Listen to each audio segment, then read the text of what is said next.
Добро дојдовте во Урбаните вести. Зголемена цената за паркирање за вработените во клинички, за пациентите останува иста. Ова е првата вест за денеска, еве што друго ќе гледате во вестите.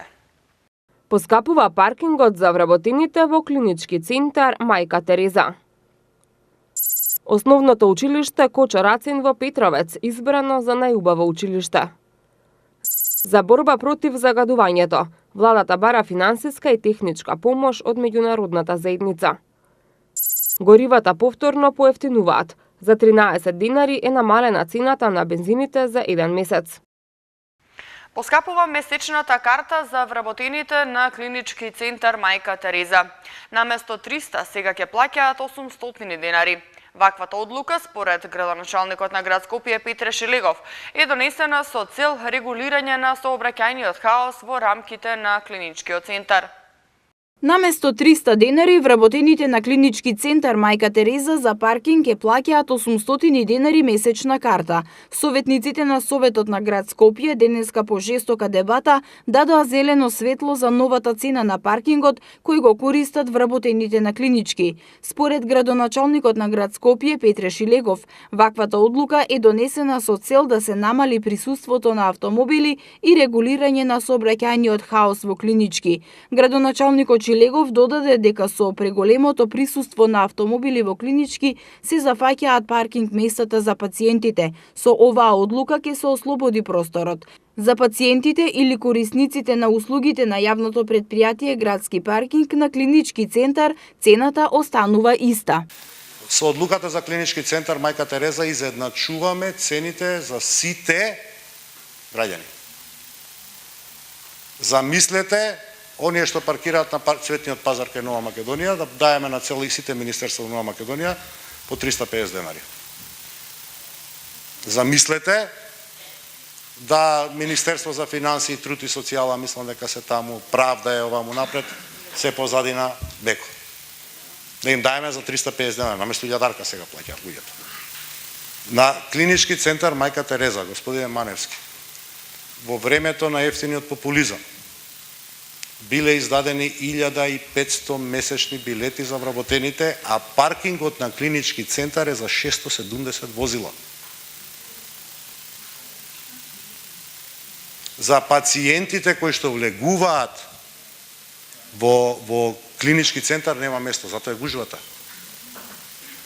Економски бенефит градот нема, нити од таа, нити од оваа цена. Затоа што станува збор за статични паркинг места што кога ќе се зафатат во текот на денот не се ослободуваат. Тие во делот на реорганизација на градски паркинг не се паркинг места што доходуваат. Суштината на добро паркинг место е колку често во текот на денот на тоа паркинг место ќе се променат возилата. Градот Скопје сериозно инвестираше во клиничкиот центар во текот на минатата година преку одржување на хигиената, средување на зеленилото и санирање на дупките, а градот планира да инвестира и во изградба на монтажен паркинг на местото каде што пред 6 години беше ископана дупка за нов клинички, која сега е пополнета. Основното училиште Кочо Рацин во Петровец е избрано за најубаво училиште од страна на Светска банка. Училиштето, кој е изградено пред 3,5 години, обезбедува поквалитетен воспитно-образовен процес. Градоначалникот на општина Петровец Борче Митевски рече дека признанието за овој проект е заслужено, затоа што станува збор за најфункционално училиште. Како резултат на добрата соработка меѓу Светска банка и општина Петровец и по повод 25 години Светска банка во Македонија, основното училиште Кочо Рацин во Петровец од страна на Светска банка е избрано за најубаво училиште. Училиштето својот комплетно нов објект го доби во месец мај 2015 година и оттогаш персоналот се грижи тоа да биде во идеална состојба. Градоначалникот на општина Петровец Борче Митевски, кој изрази благодарност до Светска банка за реализацијата и признанието за овој проект, рече дека наградата е заслужена, затоа што е најфункционално училиште, со нови опремени кабинети, комплетно нов инвентар со најубав училишен двор. Во комплексот од 4 хектари има спортска сала, паркинг, детски забавен парк и двоен тениски терен. По повод 25 години присуство на Светска банка во Република Македонија, одлучија училиштето Кочо Рацин во Петровец да го изберат за најубаво училиште, за најубаво реализиран проект меѓу Светска банка и општина Петровец. И ја користам ова прилика да се заблагодарам пред се на Светска банка за успешно реализираниот проект, да се заблагодарам исто така за сите проекти што ги има доделено на општина Петровец и ние како општина реализирано од наша страна. Овакво училиште не се гради секој ден, не се гради секоја година. Овдека треба генерации да го завршуваат основното образование. Во основното училиште Кочо Рацин учат 700 ученици, од кои 500 се во Централното училиште, односно во објектот кој е прогласен за најубаво училиште. 150 во училиштето во Огњанци и 50 во Катланово. Директорката на училиштето Виолета Јаневска истакна дека училиштето 3,5 години обезбедува поквалитетна воспитно-образовна програма и очекуваат одлични резултати кај учениците. Во Централното училиште наставата се реализира во овој училишен објект веќе 3,5 години. Овој училишен објект овозможи поквалитетна реализација на воспитно-образовниот процес. Од претходната учебна година опремено е и со мебел и сите потребни нагледни средства. Очекуваме дека во иднина овие услови ќе покажат значителни резултати и кај учениците, како што и моментално освојуваме награди на државно ниво, на регионално, градско, а секако дека значајни се и тоа што имаме и на меѓународно ниво. Изградбата на ово училиште беше една од најважните потреби на граѓаните со оглед на тоа што старото училиште беше изградено пред повеќе од 50 години, во 1963 година. Новиот објект на основното училиште Кочо Рацин е граден според европски стандарди. Има 2 ката, 27 училници и е со капацитет за 680 деца. Од вкупно 60 денеска беа засадени првите 14 садници, кои треба да придонесат во подобрувањето на животната средина на граѓаните во општина Бутел. Садниците се садеа долуш новата пешачка патека во Бутел. Во општина Бутел денеска беа засадени првите 14 од вкупно 60 садници како придонес во подобрувањето на животната средина на граѓаните. Во денешното засадување учествуваше и градоначалникот на општина Бутел Велимир Смилевски, а садниците се засадени долж новата пешачка патека која ја поврзува улицата Бутелска со спортската сала Антон Димитров. Градоначалникот Смилевски истакна дека бројот на садниците постојано ќе се зголемува на целата територија на општината. Се надевам дека секоја наредна недела ќе имаме ваква недела каде што ќе имаме пошумување на дворовите пред се на градинките и училиштата. Денес ќе имаме исто така можност да ја пуштиме патеката која што ја поврзува улицата Бутелска со новата сала, тоест реновираната сала Антон Димитров. Мислам дека во наредниот период додека да заврши оваа работна година, ќе имаме уште низ активности, асфалтирање на неколку улици и изградба уште на неколку пешачки патеки. Со тоа ќе ја завршиме годината, се надевам успешно и граѓаните се задоволни од она што го правиме оваа година. Како што додаде градоначалникот, во наредниот период ќе се средува и задниот двор во детската градинка, чија ограда се граничи со новоизградената пешачка патека. Исто така, во иднина со изградбата на нови пешачки патеки и улици, паралелно ќе се засадуваат и нови листопадни и зимзелени дрвја. Забрана за користење јаглен за затоплување, замена на старите и нееколошки системи за грејење, субвенции за еколошки возила и вградување плински уреди, предлага владата во борба против загадувањето, но и бара финансиска и техничка помош од меѓународната заедница. Ова е опфатено во 2-годишниот план за справување со аерозагадувањето. Градоначалникот на Кавадарци пак објави видео како со апарат кој произведува вештачки дожд го чисти воздухот во Кавадарци.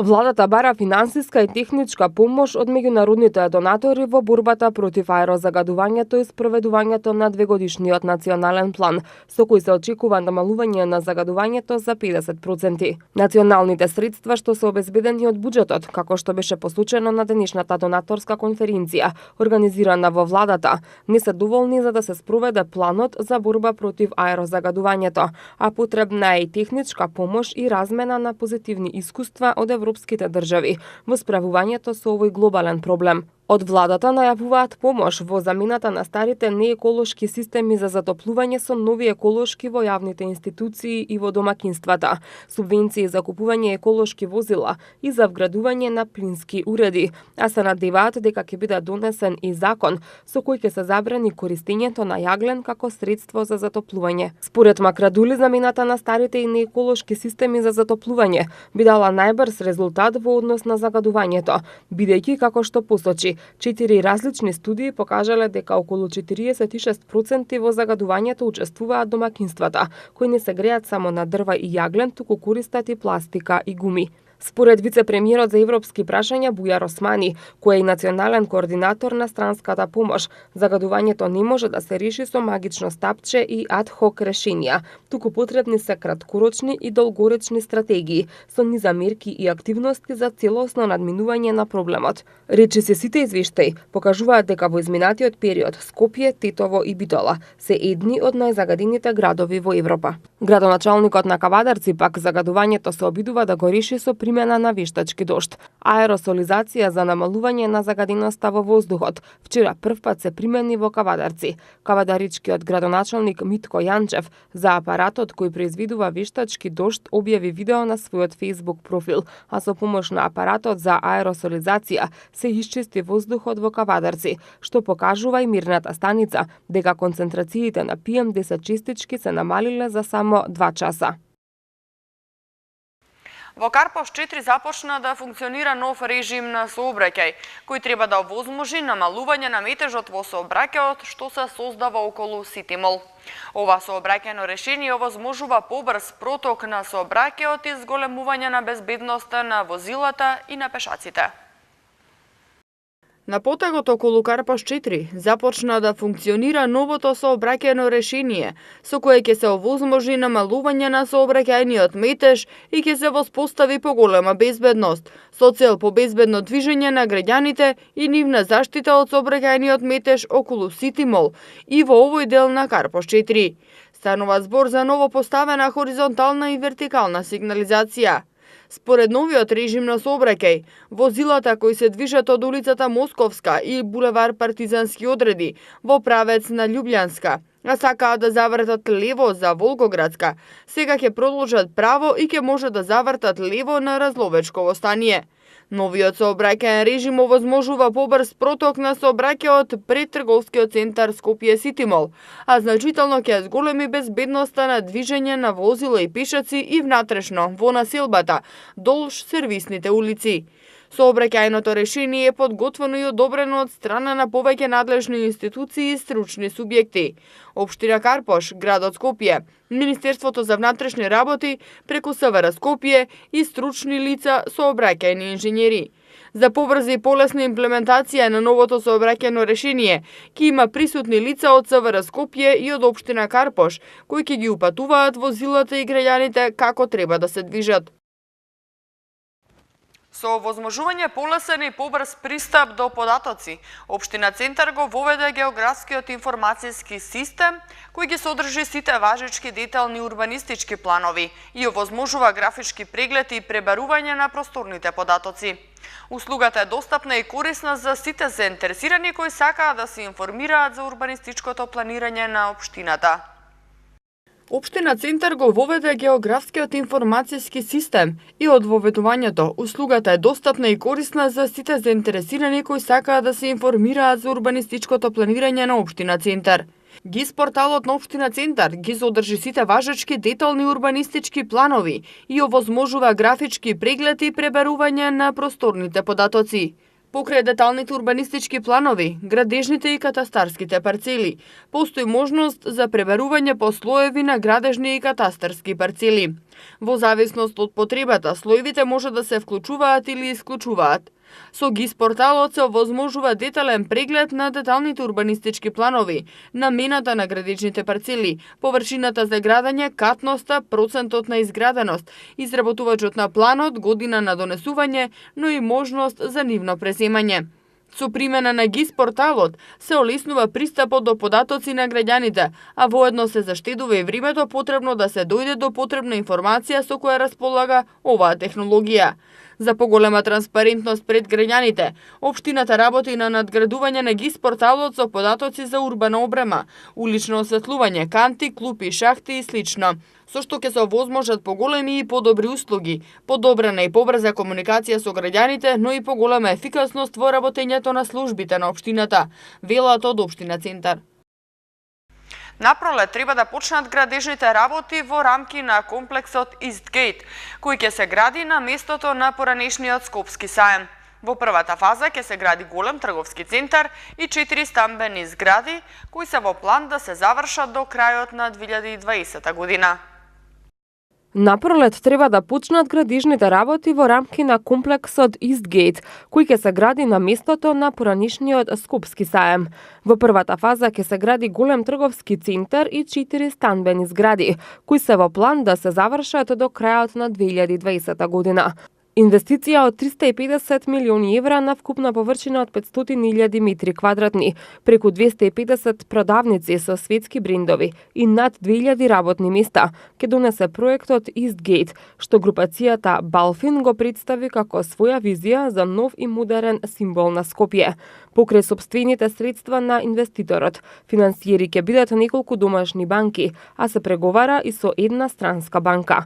Трговскиот центар и 4 станбени згради се првата од 5 фази од реализацијата на проектот Истгейт. Првата фаза ќе биде готова до крајот на 2020 година. Изградбата на трговскиот центар, кој ќе има корисна површина од 53.000 квадратни метри, ќе чини 90 милиони евра.